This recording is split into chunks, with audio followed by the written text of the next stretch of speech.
Whenever I watch The Lord of the Rings, the scenes I'm most excited for are the ones with Aragon, Legolas and Gimli in. I just love those three together, but I also love them independently, and Aragon is one of my favourite characters in Lord of the Rings. So let's look at his journey from Ranger to King. Now, it is one of the most compelling arcs in the Lord of the Rings, and his transformation isn't just a physical rise to power from a nobody to a somebody. I say a nobody, you know what I mean, but it's also a deep personal growth that intertwines with the fate of Middle-earth. So let's break down those key stages. So he is the Ranger of the North. So he was born as Aragon II, heir of Isildur, the ancient king of Gondor, but he is actually raised in secrecy under the name of Estel by Elrond in Rivendell.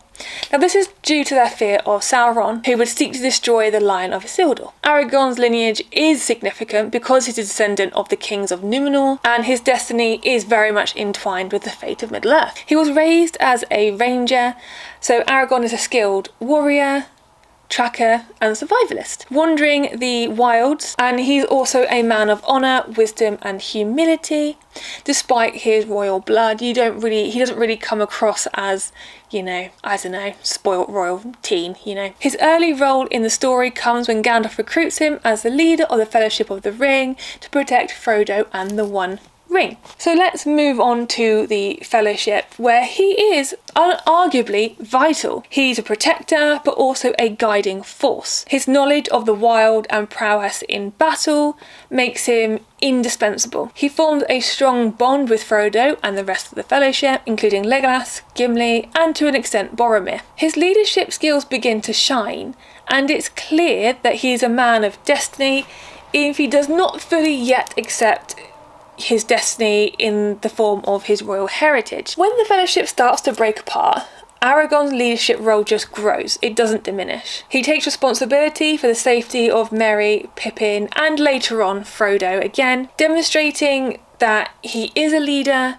but his innate sense of duty as well. So as Aragon journeys through Rohan and Gondor, he gradually reveals his true identity, especially when he meets with Theoden, King of Rohan. He shows his noble lineage and his deep understanding of the problems facing Middle-earth. Although he does have kingly blood, Aragon's strength lies in his humility. He's not eager to claim the throne, but instead works behind the scenes, supporting others first. He takes the title Strider during this time, symbolising his humble, selfless nature, which contrasts the way to his true identity and also kind of conceals who he is as well, probably for his own protection. His friendship with Legolas and Gimli also proves a vital trait where he's able to bring together diverse people. As we know, the dwarves and the elves notoriously don't really get on, but Aragon helps change that throughout the series, so Legolas and Gimli definitely do become friends by the end and would do anything to look after each other. As Aragon and his companions move through the story, his journey becomes more focused on reclaiming the throne on Gondor. He comes to realise that it is actually his destiny to be King of Gondor, and his bravery in battle, particularly in Helm's Deep, it earns him the respect of those around him. They really start to see him as this leader, this true leader that he is. He also does face inner struggles though. So there's the burden of being the heir of Isildur, knowing that his ancestor failed to destroy the One Ring. That is something that he can't undo. He has to live with. But by actually going and helping Frodo as much as he can in the way that he does, he's able to undo everything that his ancestor did. He is aware as well of how big a responsibility is that he carries, and I think that does make him a bit hesitant to fully fulfill his royal role. So Aragon's journey to kingship reaches its climax when he travels the path of the dead to seek aid of the cursed spirit. So this moment represents not only his willingness to face external fears like Sauron, but also the internal darkness of his lineage. And at this point, because he gets that sword, he's able to command the dead, it shows that he's ready to become a king and to accept those responsibilities and everything that it involves, and to set aside being the Ranger. So let's move on to the coronation. When Sauron is finally defeated and peace is restored, Aragon is crowned as King of Gondor. His coronation is symbolic, and it's a moment of healing and renewal for Gondor, which has been without a true king for centuries. You've had the Stewart, but that's been it. Aragon's acceptance of his role as king is also personal. He marries Arwen. This love represents the union of elves and men, and again bringing together diverse people.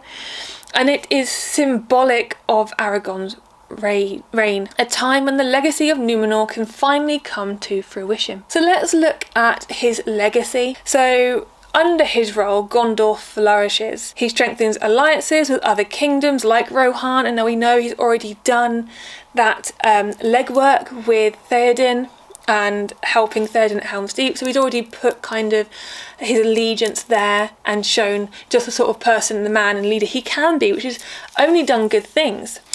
And his reign is marked by a new era of peace. Aragon's journey isn't just about external battles, but also his internal one, as he fights with himself to come to terms with who it is he really is, what he must do, and the responsibilities that he must undertake. His humble beginnings as Strider underscore the importance of growth, humility, and the acceptance of one's destiny. His legacy is of a wise and noble king, not only who led his people to victory, but also restored hope to Middle-earth. His journey is a story of rising to one's destiny, but doing so with honour, courage, and a deep sense of responsibility. And that is why Aragon is one of my favourite characters in The Lord of the Rings.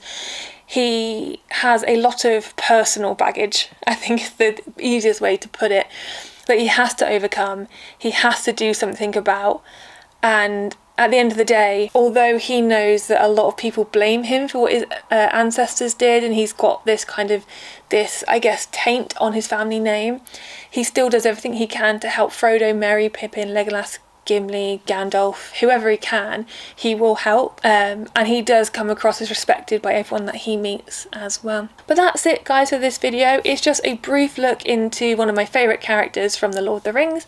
Let me know if you like this type of video. I can definitely look at other characters in The Lord of the Rings and kind of do a bit of their journey of their life to where they were to where they got to. Don't forget to subscribe, we've got some cool stuff coming out this year I don't want you to miss out. And until next time, you take care.